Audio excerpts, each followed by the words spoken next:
Good morning, students. Welcome to the Aryabhatta PU Science College.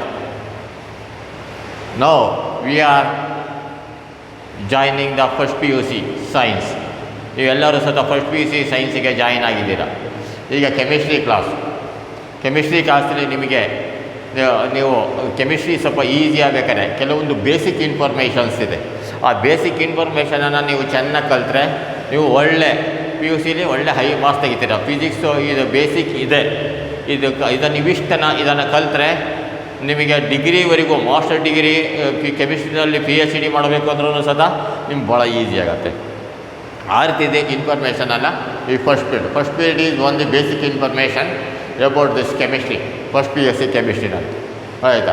Kannada ಮೀಡಿಯಮಿಂದ ಬಂದಿರೋ ಅಷ್ಟೇ, English ಮೀಡಿಯಮಿಂದ ಬಂದಿರೋ ಅಷ್ಟೇ. ಇವಿಷ್ಟನ್ನು ಸ್ವಲ್ಪ ಚೆನ್ನಾಗಿ ತಿಳ್ಕೊಂಡ್ರೆ ಅವಾಗ ವಿಷಯಗಳನ್ನು ಫಾರ್ಮುಲಾಗಳು ಎಲ್ಲ ಚೆನ್ನಾಗಿ ತಿಳ್ಕೊಂಡ್ರಾಗ ನಿಮಗೆ ಈಸಿ ಆಗುತ್ತೆ. ಫಸ್ಟ್ ಏನಲ್ಲಿ ಬೇಸಿಕ್ ಕಾನ್ಸೆಪ್ಟ್ಸ್ ಇನ್ ಕೆಮಿಸ್ಟ್ರಿ ಅಂತ ಬರುತ್ತೆ. ಅದಕ್ಕಿಂತ ಮುಂಚೆ ನೀವು ಸ್ವಲ್ಪ ಈ ಫಾರ್ಮುಲಾಗಳನ್ನೆಲ್ಲ ಚೆನ್ನಾಗಿ ತಿಳ್ಕೊಬೇಕು. Name of the some ions, elements and compounds, ಆಯಿತಾ, ಆ್ಯಂಡ್ ಇಟ್ಸ್ ಫಾರ್ಮುಲಾಗಳನ್ನು ತಿಳ್ಕೊಬೇಕು. ಅವ ನಿಮಗೆ ಇವಷ್ಟನ್ನು ಕ್ಲೀನಾಗಿ ಕಲಿತ್ರೆ ದಿವಸ ಮೂರು ಸರಿ ಕೂತ್ಕೊಂಡು ಇದನ್ನು ಸ್ವಲ್ಪ ಓದಬೇಕು. ಒಂದು 10 ಸತಿ ಓದಿದ್ರೆ ಸಾಕು. ಇದಕ್ಕೆಲ್ಲ ಒಳ್ಳೆ ಈಸಿ ಆಗುತ್ತೆ. ಎಲ್ಲ ಹುಡುಗರು ಸಹ ಅದಕ್ಕೆ ದಿವಸ ಬೆಳಿಗ್ಗೆ ಕೂತ್ಕೊಂಡು ಇದನ್ನೆಲ್ಲ ಓದಬೇಕು. ದಿವಸ ಬೆಳಗ್ಗೆ ಕೂತ್ಕೊಂಡು ಸ್ವಲ್ಪ ಇದನ್ನು ಒಂದೊಂದನ್ನು AgCl, ಸಿಲ್ವರ್ ಕ್ಲೋರೈಡ್, ಹಾಗೆ ಒಂದೊಂದನ್ನು 3 ಸಾರಿ ಹೇಳಬೇಕು. ಅವಾಗೇನಾಗುತ್ತೆ ಅಂದರೆ ಇಲ್ಲಿ ನಾನು ಸ್ಟಾರ್ಟಿಂಗ್ ಮಾಡ್ಬೇಕಾದ್ರೆ ಎಲ್ಲ ತೋರಿಸ್ತೀನಿ ಹಿಂಗೆ ಅಂತ. ಅವಾಗ ನಿಮಗೆ ಅದು ಈಸಿ ಆಗುತ್ತೆ. ಆಯಿತಾ? ಹಾಗೆ name of the some ions, elements and compounds and this formula. Here some ions are there, some elements and compounds are there. So you have to learn it. I am saying each one 3 times.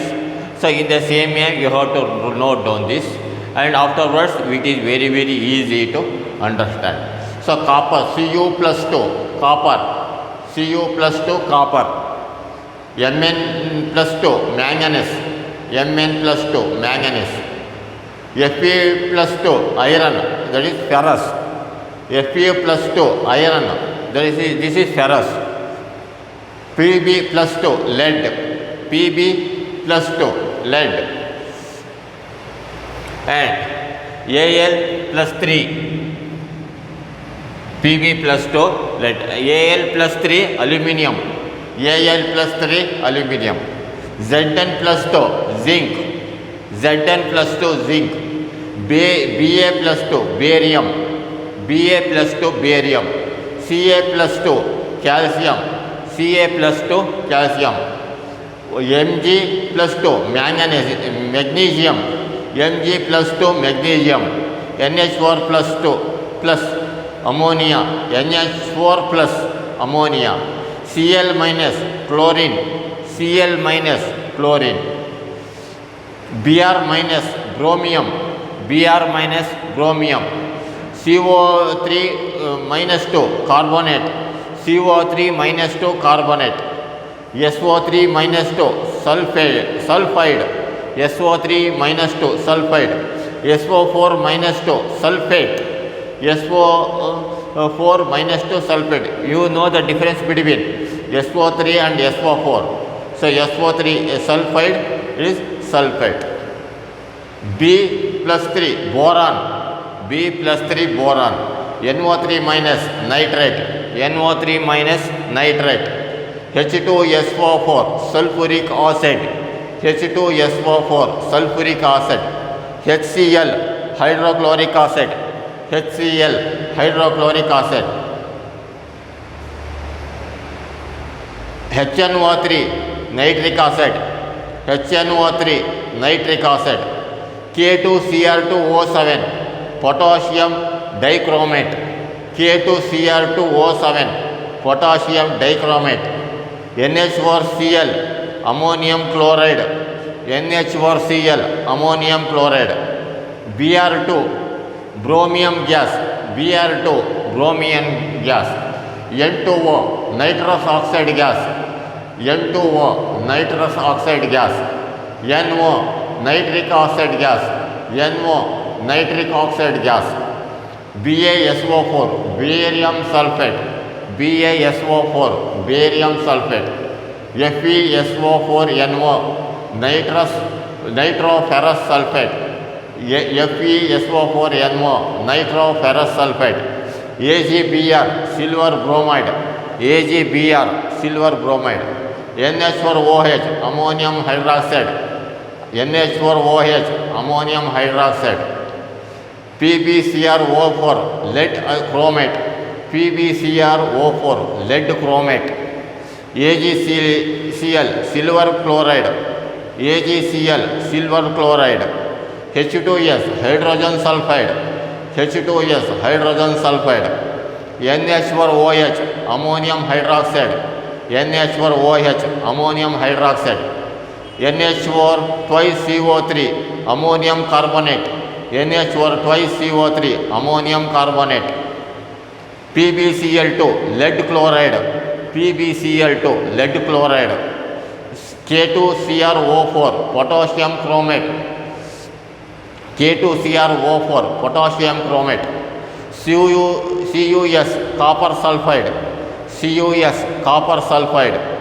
CuOH twice copper hydroxide, CuOH twice copper hydroxide, AlOH thrice aluminum hydroxide, AlOH thrice aluminum hydroxide, FeOH thrice ferrous hydroxide, FeOH thrice ferrous hydroxide, Cu2 FeCN6 copper ferrocyanide, Cu FeCN6 copper ferrocyanide, Fe4 FeCN6 thrice ferriferrocyanide, Fe4 FeCN6 thrice ferriferrocyanide, FeSCN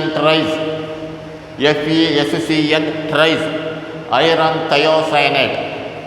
thiocyanate, NaOH sodium hydroxide, MnOH twice manganese hydroxide, MnOH twice manganese hydroxide, ZnOH twice zinc hydroxide, ZnOH twice zinc hydroxide, Ca3COOH acetic acid, Ca3COOH acetic acid, Al2SO4 thrice aluminum sulfate, Al2SO4 thrice aluminum sulfate, NH4OH ammonium hydroxide, NH4OH ammonium hydroxide, NH4H2PO4 ammonium dihydrogen orthophosphate, NH4H2PO4 ammonium dihydrogen orthophosphate, K3FeCN6 potassium ferrocyanide,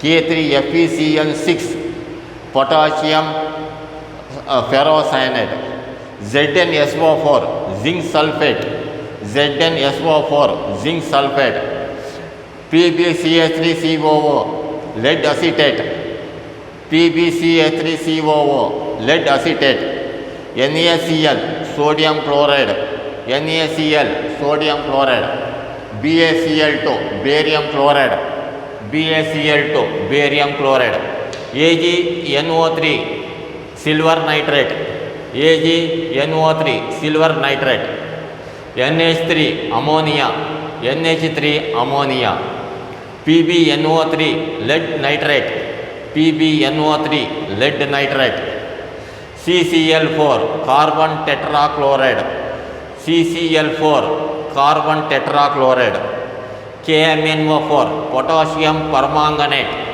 KMnO4 potassium permanganate, FeS NH4 twice FeSO4 twice 6H2O ferrous ammonium sulfate, FeS NH4 twice FeSO4 twice 6H2O ferrous ammonium sulfate, Ki potassium iodide, Ki potassium iodide, HgCl2 mercury chloride, HgCl2 mercury chloride, Ki plus HgCl2 Nestle's reagent, Ki plus HgCl2 Nestle's reagent, Na2HPO4, sodium hydrogen phosphate, Na2HPO4, sodium hydrogen phosphate, NH4 twice CO3, ammonium carbonate, NH4 twice CO3,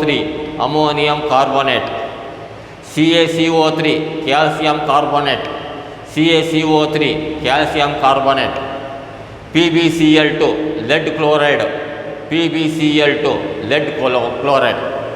Also, all these questions, all these you have to buy it. You have to learn it very carefully, and you have to know the difference between. If you learn all these, it is very easy. Chemistry becomes very dead easy. It is very dead easy for the examination, not only in first PUC, second PUC, up to degree, up to master degree, up to PhD. It is very easy. So you have to learn it.